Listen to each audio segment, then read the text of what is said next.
dia, meu Rio de Janeiro. Bom dia, meu Brasil. Eu confesso que hoje está sendo um dos dias mais difíceis da minha vida. Porque nós vamos falar aqui sobre a vida de inocentes.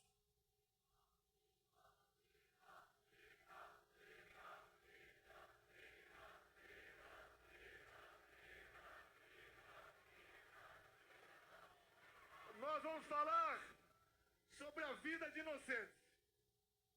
Sobre a vida de pessoas que estão sendo injustiçadas. Eu jamais esperava um dia estar lutando por anistia de pessoas de bem. De pessoas que não cometeram nenhum ato de maldade. Que não tinham intenção e nem poder para fazer aquilo que estão sendo acusados. É muito comum seus governadores, Tarcísio, Mauro Mendes, Cláudio e Jorginho. Aqui nós sempre dizemos que defendemos as mulheres. Qualquer coisa contra uma mulher é uma polêmica enorme no Brasil. E, obviamente, mais que a defesa, devemos ter consideração com as mulheres. E olhem só, eu vou citar o nome de 5 mulheres aqui. A primeira, Débora dos Santos, está 2 anos em prisão preventiva. Está sendo julgada nesse momento em plenário virtual. Todo mundo está esperando mais uma condenação, uma pesada pena.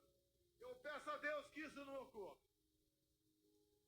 Temos também a senhora Valdete Ferreira, 73 anos de idade. Condenação, Cláudio Castro, 11 anos de cadeia. Temos também a senhora Iraci Naguchi, 71 anos de idade. Condenação, Tarcísio, 14 anos de cadeia. Temos aqui de Santa Catarina, Jorginho, a senhora Fátima de Souza, 67 anos de idade. Condenação, 17 anos de cadeia. E a última aqui, eu cito Mauro Mendes, que é de Mato Grosso, mas a senhora do Ceará, senhora Francisca Eudete, 62 anos de idade. Condenação, 13 anos de cadeia. E mais dezenas de condenações. Homens, avós, jovens mulheres, mães que acordam e dormem sem dar um beijo nos seus filhos. Como faltou aqui agora. Como havia combinado com o Bruno Scheid, trazer uma senhora de Ji-Paraná, Rondônia. Essa senhora tem 6 filhos. O mais velho, 10 anos. O mais novo, 10 meses. O marido, um caminhoneiro, que chegou num frete de Rondônia naquele fatídico domingo de 8 de janeiro, lá em Brasília. Tomou um banho e foi para a esplanada. Acabou sendo pego. Condenação, 14 anos de cadeia. Essa senhora com 6 filhos teve seus vencimentos como servidora de Rondônia bloqueados. Vive de favores. E esse homem está foragido. Talvez esteja na Argentina com dezenas de outros patriotas. Eu jamais pude imaginar um dia na minha vida que teríamos refugiados brasileiros mundo afora. Até há poucos anos, a gente não sonhava situação como essa. Estamos passando.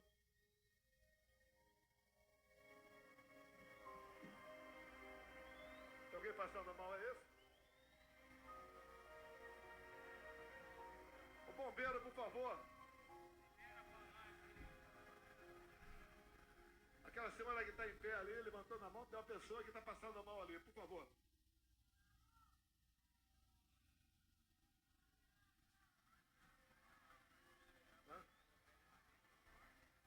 É aqui o corredor aqui, por favor, o corredor aqui. Só abrir um corredor aqui, por favor.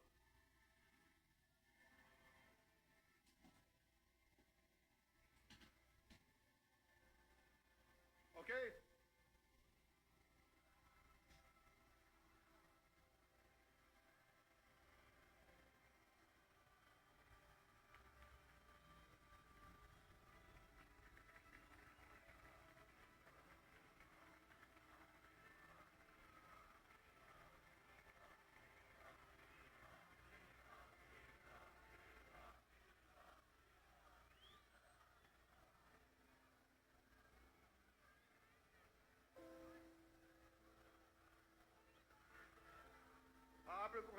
Abre o corredor que vai ser transportado aí.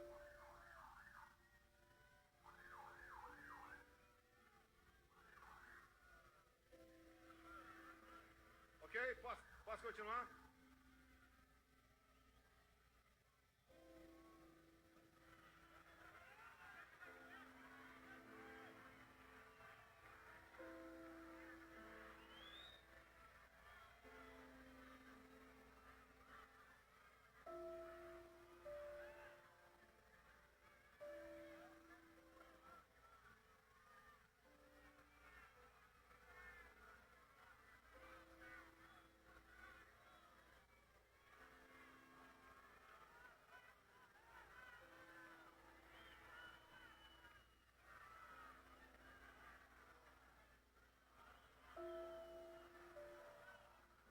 Essa senhora aqui, tem mais alguém? Tá atendendo ali.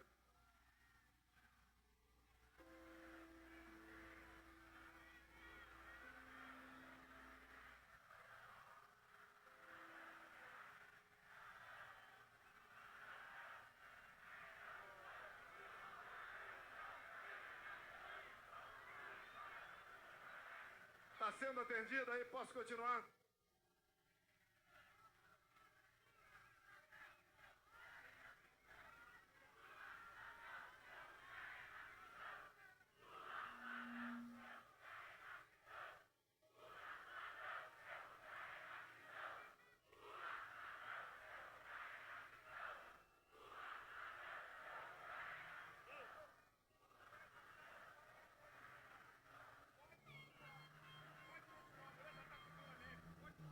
Serviço médico já está presente. O corredor está aberto. O bombeiro já está ao lado do colega que está passando mal. Vamos continuar. Se precisar, eu paro. Uma pessoa é importante para nós. Vida e liberdade se confundem. E entendo que a liberdade é tão importante quanto a própria vida. Que uma pessoa sem liberdade não vive. Essas pessoas, essas senhoras, já idosas, todas mais novas do que eu. Porque na sexta-feira agora, eu chego nos meus 70 anos de idade, se Deus quiser. 70 anos bem vividos.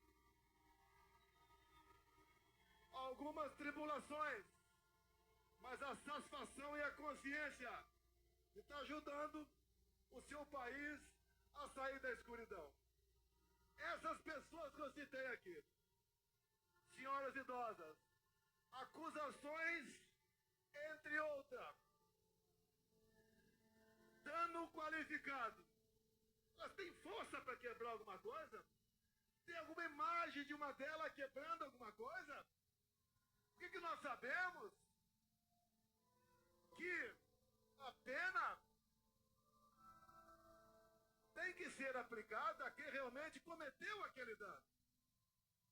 Uma outra, associação criminosa armada.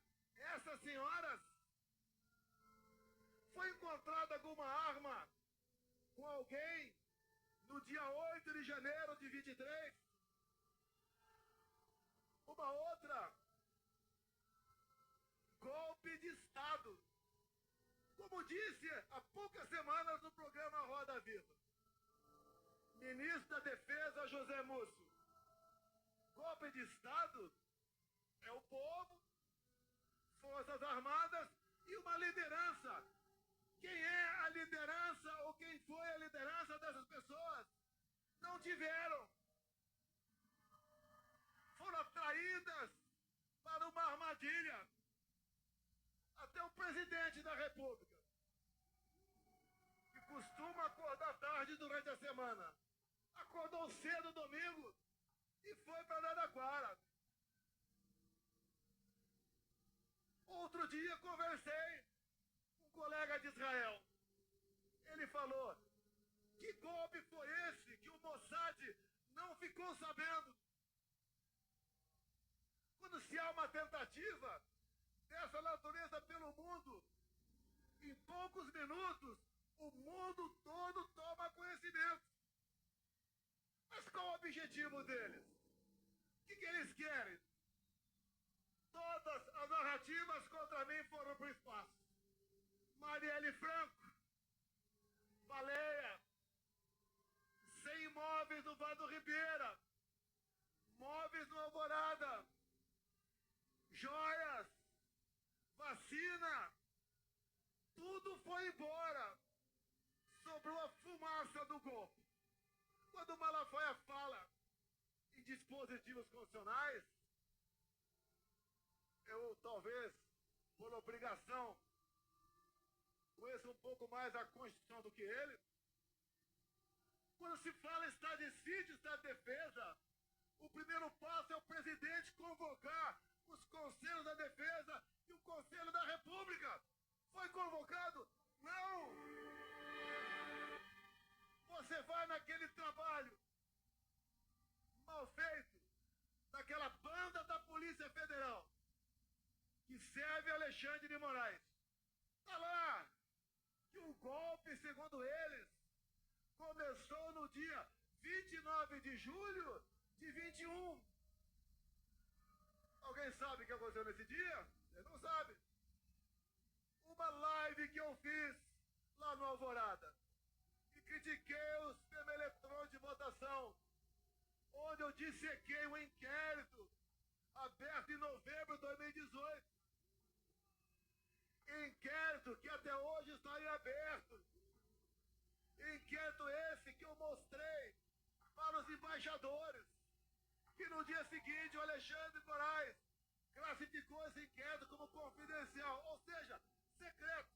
Secreto por quê? Qual é a alma da democracia? É a transparência, é o voto, é a contagem pública dos votos, é a certeza que o eleitor chega de dizer que votou em tal pessoa, o voto foi para aquela pessoa. Eu não estenderei muito não. Que o Malafaia, tecnicamente, se comportou como um brilhante advogado aqui, apesar de ele não ser. Eleições de 22. A gente arrastava multidões pelo Brasil. Foi aqui no 7 de setembro, tinha mais gente do que agora. Fazíamos motocicletas pelo Brasil todo. São Paulo, segundo lá, a Polícia Militar, batendo 300 mil motos. Foi em Santa Catarina, foi em Mato Grosso, foi no Brasil todo. O agro estava quase 100% fechado conosco. Os cristãos, da mesma maneira. Nós tínhamos majorado com responsabilidade o Bolsa Família para R$600. Nós, com o Rogério Marinho presente aqui, levamos água para o Nordeste. A Tereza Cristina na agricultura. abriu comércio com o mundo todo. O Tarcísio, um orçamento pequeno, cresceu com sua competência e atendeu o Brasil em obras de infraestrutura. O nosso governo fez o seu trabalho. Por que perdeu a eleição? Por que perdeu a eleição?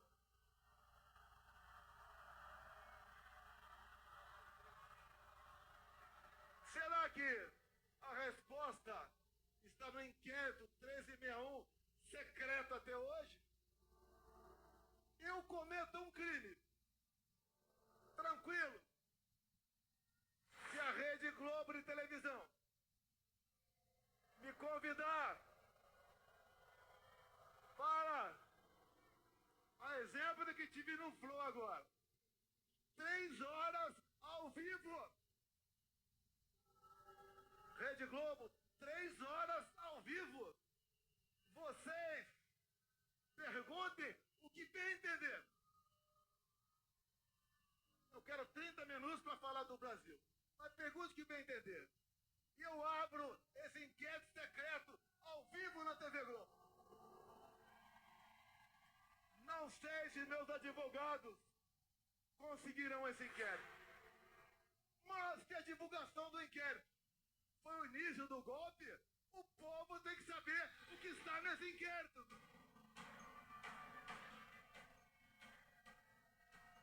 Todos os inquéritos de Alexandre de Moraes são confidenciais, secretos.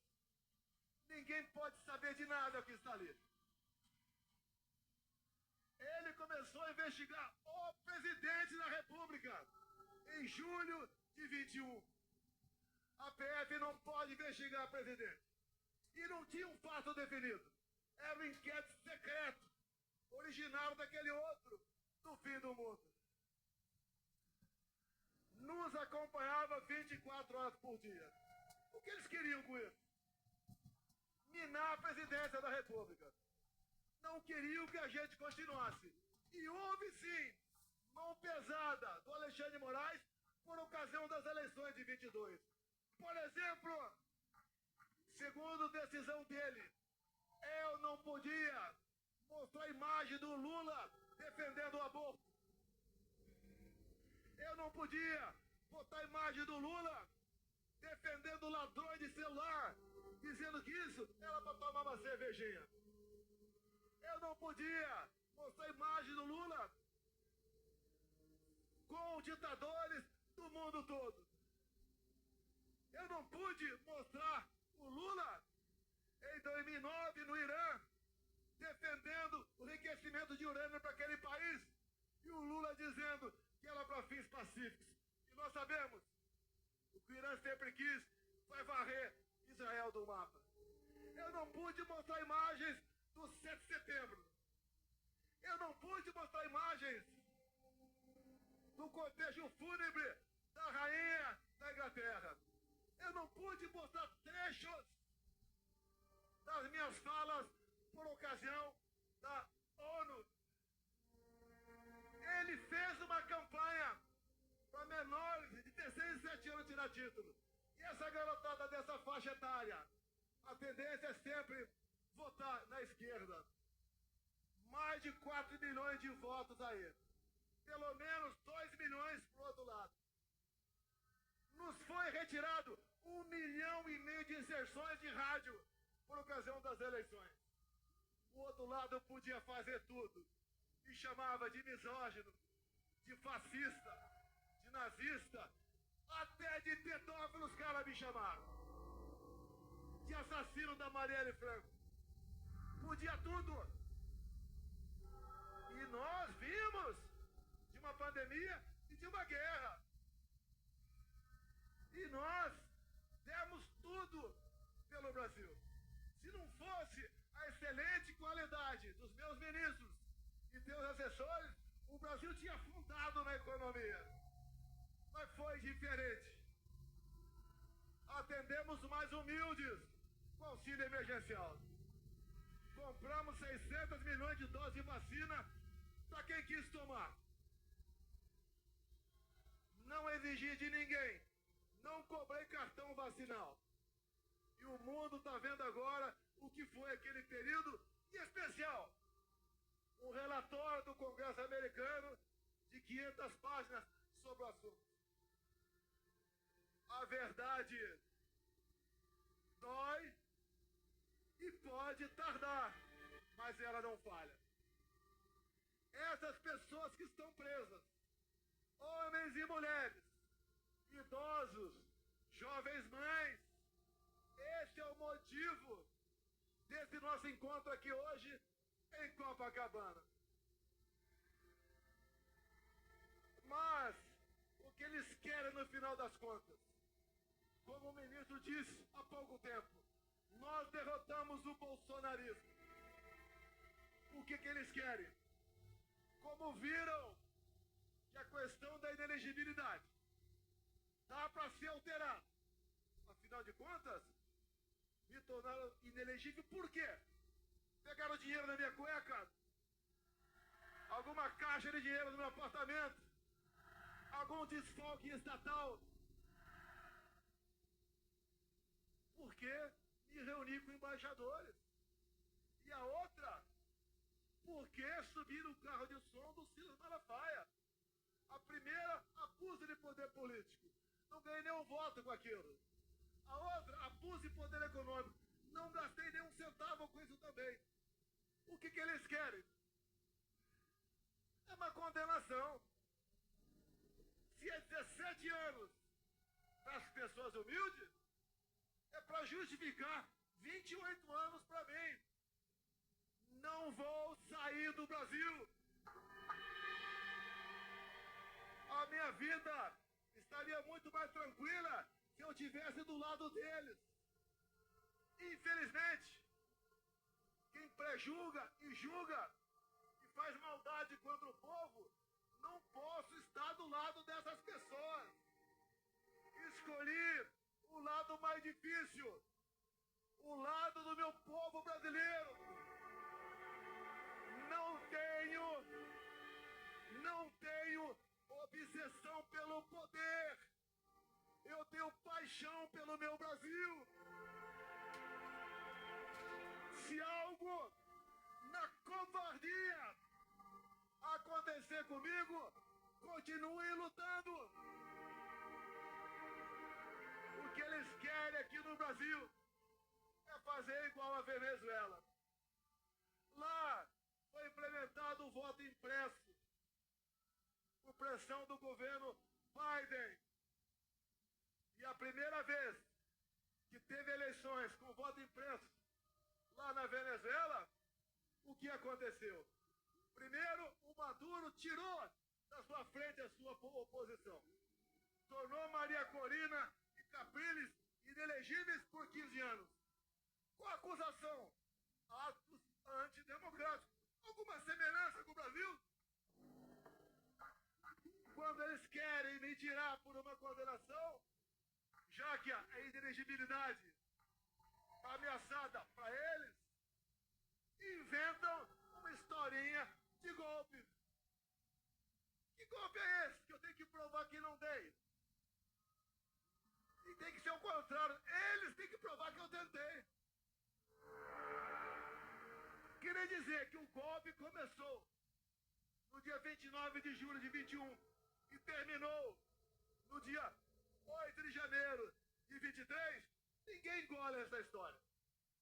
E só não foi perfeito essa historinha de golpe para eles, porque eu estava nos Estados Unidos.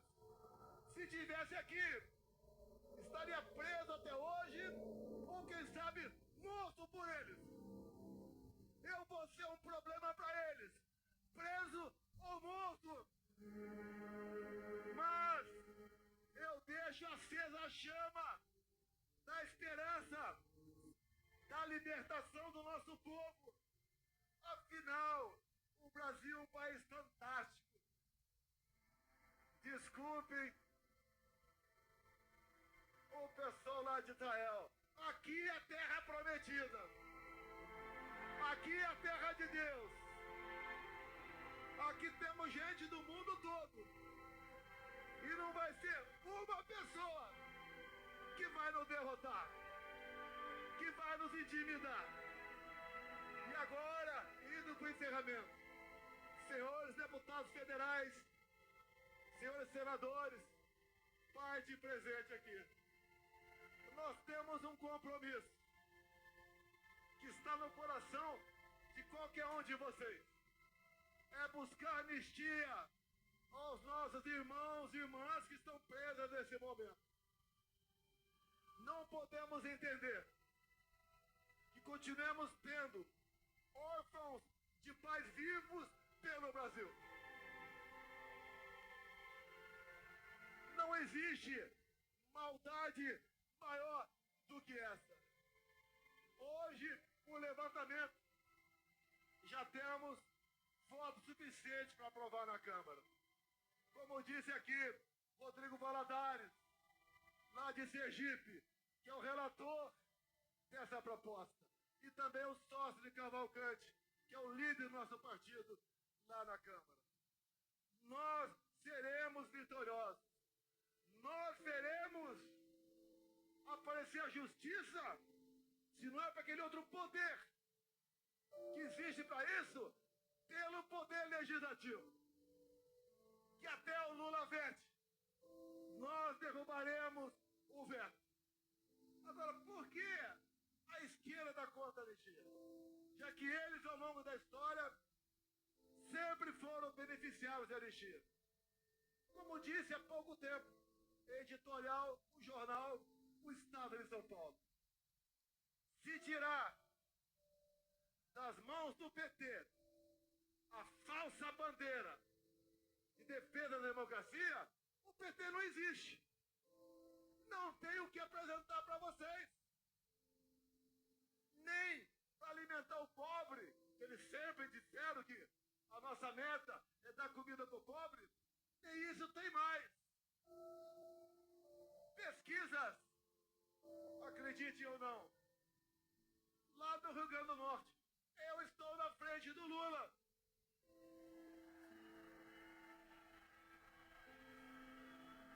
Indo para o encerramento, façamos comparações. Compara o nosso governo de poucos anos com o atual. Dá para comparar. Dá para comparar. Na infraestrutura, o atual ministro do PT com o Tarcísio de Freitas.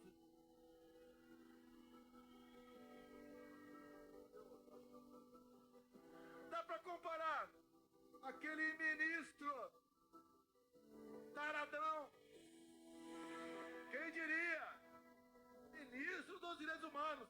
Dá para comparar o taradão com a Damares. Dá para comparar o atual ministro da Agricultura, que está fazendo o preço explodir pelo Brasil, com a Tereza Cristina. Na economia, dá para comparar o Haddad com o Paulo Guedes. Dá para comparar Janja com a Michele. Nada dá para fazer comparação com esse governo.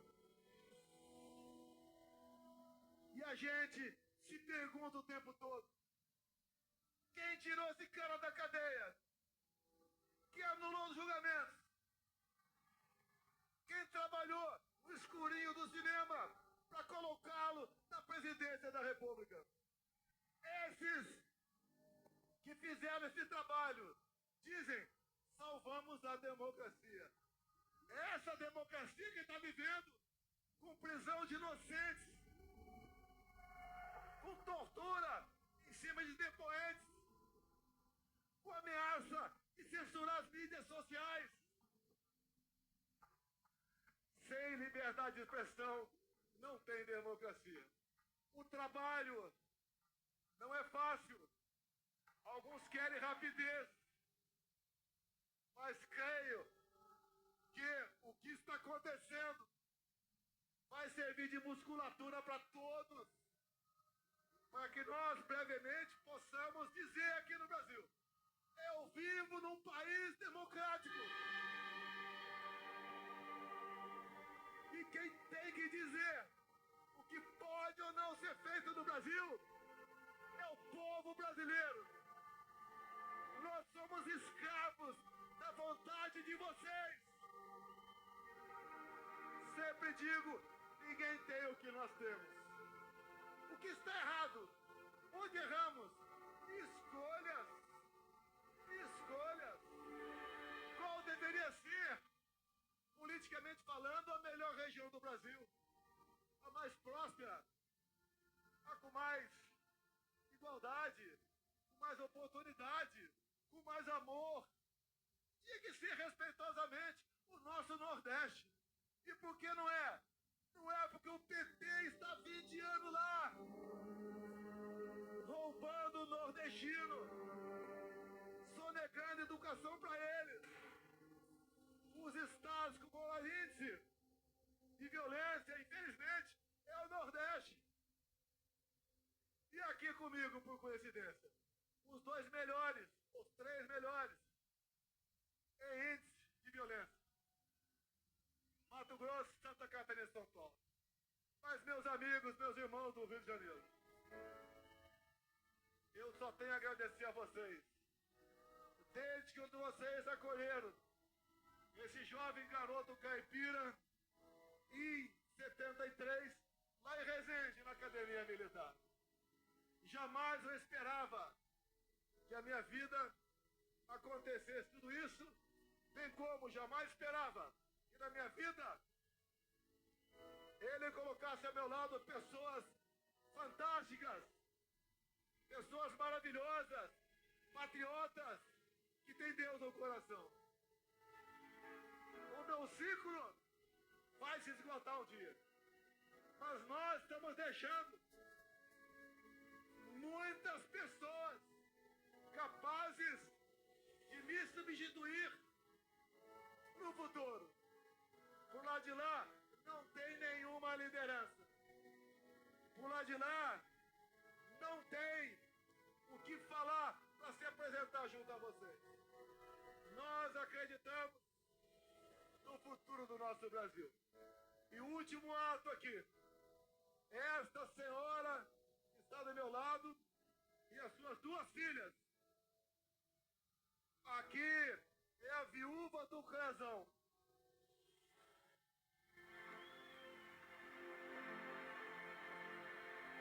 Ao seu lado aqui as 2 filhas. Uma família que tendo em vista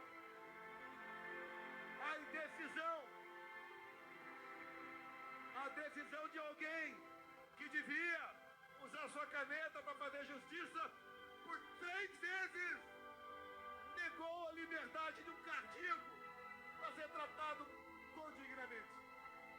O Crezão acabou falecendo dentro do presídio em Brasília. É inadmissível isso daí. E por uma questão pessoal, luta pelo poder. Eles não derrotaram, nem derrotarão o bolsonarismo. Não derrotaram e nem derrotarão aqueles que defendem Deus, pátria, família e liberdade. Nós estamos mais fortes. E peço a vocês,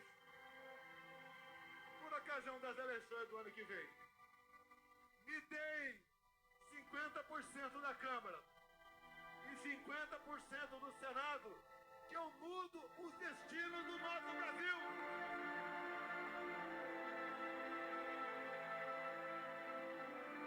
Tenho certeza, e deixo claro aqui, esse 50% aqui, o Mauro Mendes e Tarcísio.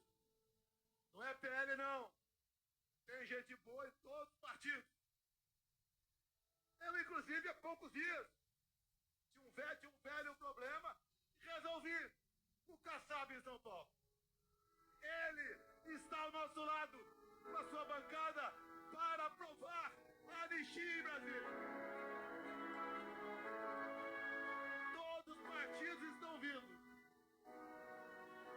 A população cada vez mais está crueldade que foi, que está sendo os presos de 8 de janeiro.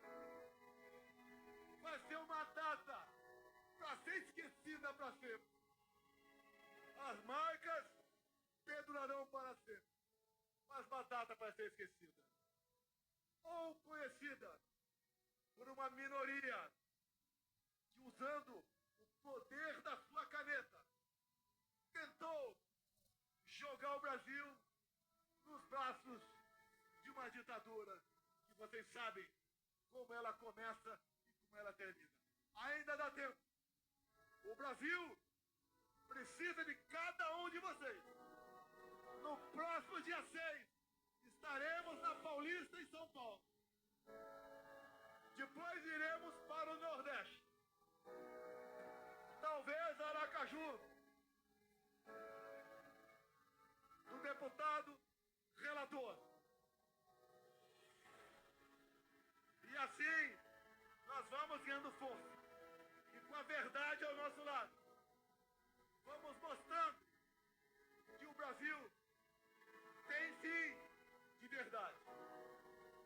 E dizer àqueles que não gostam de mim, lá de Brasília: eleições sem Bolsonaro é negar a democracia no Brasil.